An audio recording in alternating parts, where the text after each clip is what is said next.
Hello and welcome to June's LEP newsletter. Loads of things going on this month as we start to see, certainly where we're located on the Science Park, get a little bit busier with people starting to come back into the office environment, probably one or 2 days a week. I know some of those manufacturing businesses and other businesses have been working through the pandemic, but we are starting to see the economy warm up in terms of recovery.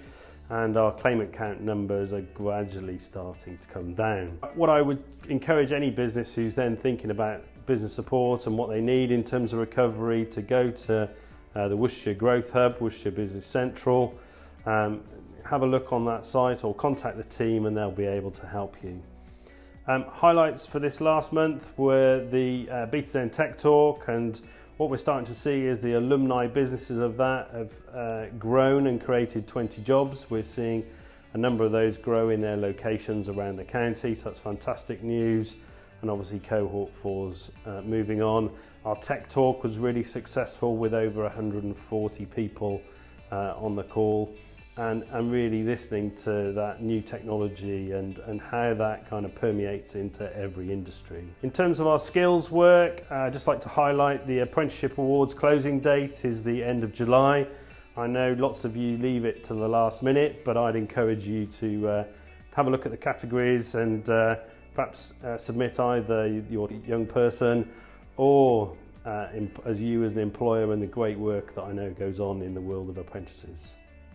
We continue with great progress in terms of the Getting Building Fund. A number of the projects are rolling forward and delivering, which is fantastic. We've seen the ribbon cutting ceremony down at Vale Park, and those units are already let and businesses are already expanding in them. So it just goes to show a project like that's already having an impact on the local economy. Other highlights, probably looking forward into next month.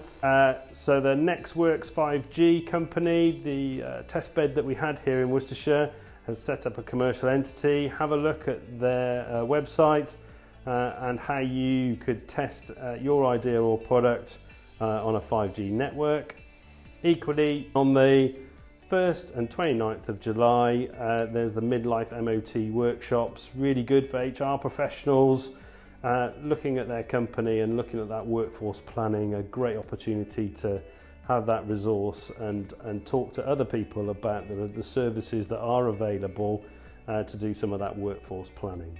Finally, it's good to see events like Science in the Park coming back in Malvern, which I know brings young people and school children and parents. Really starting to get them familiar with the world of science. And also, just in case you missed it, the Chamber Awards in September, the finalists have now been announced. So we're starting to see some of those face-to-face events coming back. Highlights from the LEP in next month to look for. We're nearly ready to launch our strategy. Watch out for those big announcements, and when we get these important documents and important actions out there, do have a look on the website and keep in touch by our social media accounts.